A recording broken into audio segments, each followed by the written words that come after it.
here we're going to take a short break. It's going to go. So we're actually going to, given the time, I do believe it's time for, is it break time? For 2:30? Okay, and we'll go ahead and play the movie first. This is Bella Gaia. It's a beautiful film, beautiful imagery, and it's a nice little break before we move into the next section of the presentation.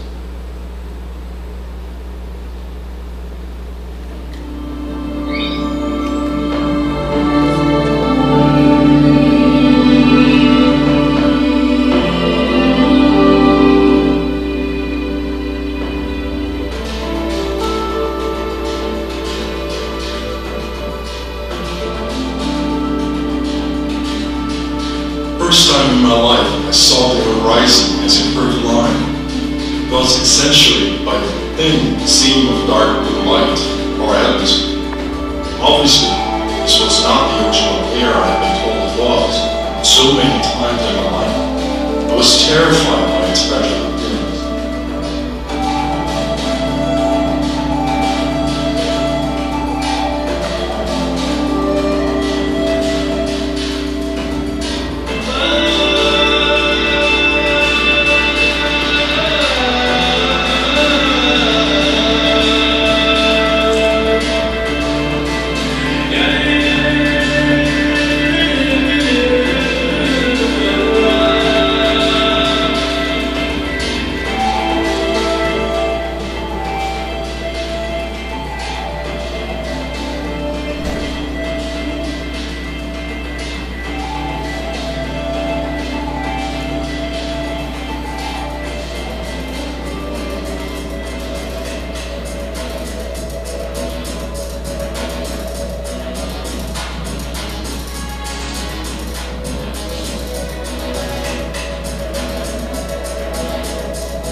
below really shows some of the various things that are affecting our planet and challenges we face.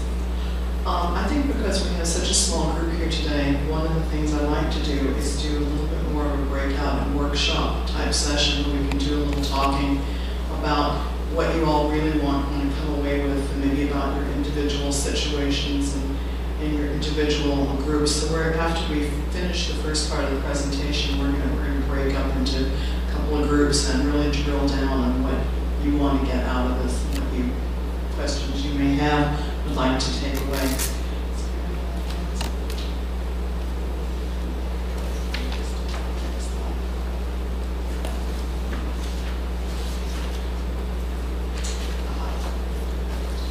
Second part, a very important part of developing an eco-resort is to get the local community involved. Community involvement is multifaceted, but it involves, first off, talking with all stakeholders. We're not talking about just the people who are developing the resort here. We're talking about all the folks who live in that area. Maybe there are people doing experiential travel there, folks who have various types of tours and events and activities. Perhaps there are cultural events that take place. All those people need to be brought in and turned into part of the discussion.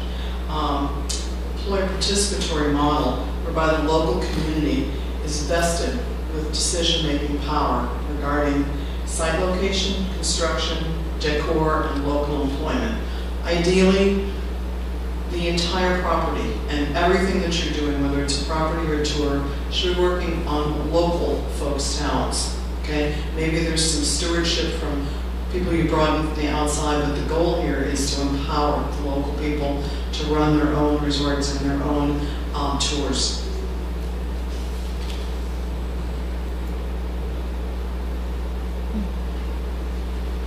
By partnering with the local community, you invest in the development of the local community, you hire local employees, you refer guests to local businesses, equipment rentals, local restaurants. I wish somebody would refer me to a good restaurant here in JJ. You couldn't find one we could afford last night that we thought was the price we wanted to pay. Promote local artists and craftspeople by featuring their work throughout the property and allowing artists to sell directly to guests. Involve local cultural stakeholders, perhaps Granny, who's the best cook in town, or the best fisherman, and get them teaching workshops. People travel because they want to learn things. They want to get involved. And we're going to go deeply into the marketing and getting people there aspect in just a few minutes. Some properties that have done an absolutely great job of reaching out to the local community are the mountain lodges of Peru. This was a creation of a family from Peru working with Peruvian tourism, and who's here from Peru? Yes. Are you aware of these properties? And what do you think of them? Jorge, did they do a good job? To your mind? I've never read that project. What is exactly you wish regions? I'd just like to know, pardon me? And this is in, where is the property? It's near Machu Picchu. Yeah, well, it seems very good. But I have a question about yes. the project that you mentioned. Most of them are not developed in protected areas, but in buffer zones or in private lands. Is it okay? Or most of them are in protected areas? The properties that we're talking about? Yeah. It's a real mix. The thing about a protected area is that they stand the best chance of maintaining, of staying protected. So if you have a property that's geared to eco-development, in those areas you have a better opportunity perhaps to have it be protected and not be like, I'm going to say Negril, Jamaica. I know we have someone in Jamaica here in the audience. When I first went to Jamaica, Negril was a fantastic, really an eco-resort of its own right. It was very small, very low-key. Everything was involving the local people. They had built the properties much like they built their own homes. And in the course of a very few years, Negril went from that model to Large resorts. I don't have my mouth open, you know.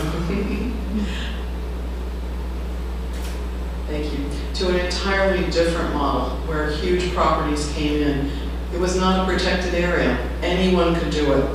The actual beach at Negril, the big swath of the beach there, was primarily owned by 7 families. The original 7 brothers who owned it, their children eventually inherited, and they decided, hey, we want to make some money. They're offering us $1 million for that piece of property. We'll take it. And, you know, that's their right to do so, but that is the danger of building in an area that's beautiful and may soon be developed. I can think of many more examples, and I'm sure all of you can as well.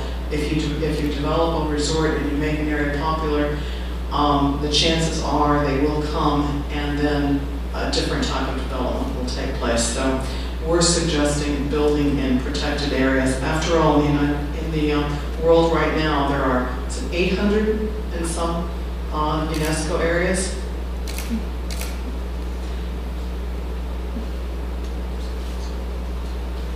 There's a huge number of parks, and it is those parks that we feel have the best opportunity. 963 World Heritage Sites. That's a lot of places that could be used. 725 of those are cultural, 183 natural, 28 mixed use in 153 countries. I'm not saying that everything has to be a World Heritage Site, but when you do develop in a protected site, you are developing something that may last longer as protected as the type of development you want into the future. And you're also giving a reason to protect those areas. Okay, let's talk about Australia. We had someone here from Australia. Did she leave? Yeah. Australia is in the process of creating many more national parks, and guess what? The mandate is to make money from them. The mandate is that you have to do something with a park in order for it to be self-sufficient. Well, this is one thing that you can do that might keep it going as a park. Yeah, so anyway. These mountain lodges in Peru are interesting because they combine both lodging and trekking. Basically, you're going from one to the next on your way, progressing on your way to Machu Picchu. So it's pretty interesting that they brought in the room decor is all made by local artisans. They buy locally grown food. They serve traditional foods as well as other things. They've done forest reclamation with the community members. They have a virtual school there for tourism that's trained and employed many, many people. I think it's a fantastic example, really, of a very successful program in an area that is really poor and where people don't have very many other alternatives. And I don't know how many of you have been to that part of Peru, but prior to tourism, there just really weren't that many ways for people to improve their lot in life. And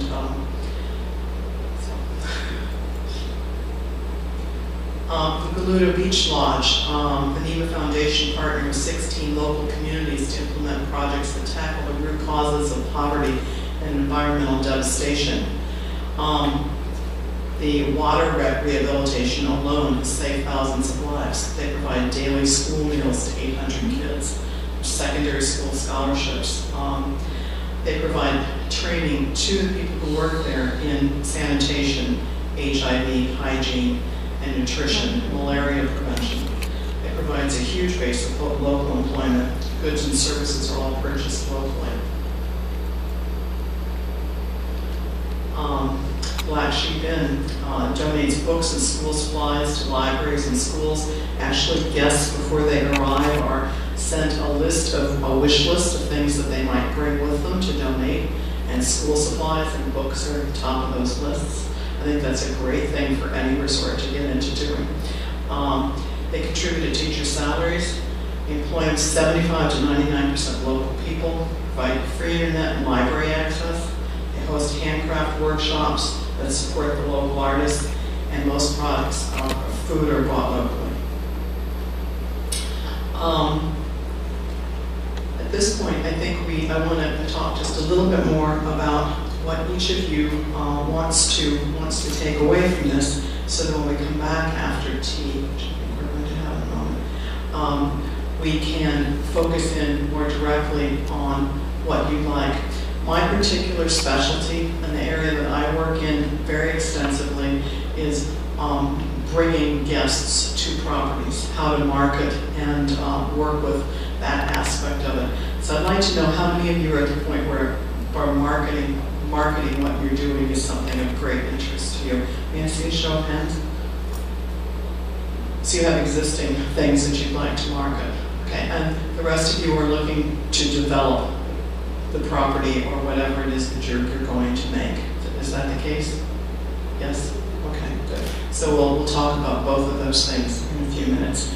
We have one more sound clip before we break for tea and use the restrooms, and then we'll come back. Okay? We run the next sound clip, please.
that Bernie Krause has been making a splash worldwide lately. For 40 years, more than 40 years, he's been tracking the natural sounds of the world, and by his estimation, the actual sounds, the natural sounds that you might hear in the countryside have been reduced by about 70% since he first started recording. 50 years ago. He has in his library sounds from 70 and 80 years ago, the early days of recorded sound in the wild, that will blow your mind. How loud they are, how many animal voices, how many insects, how many birds you hear.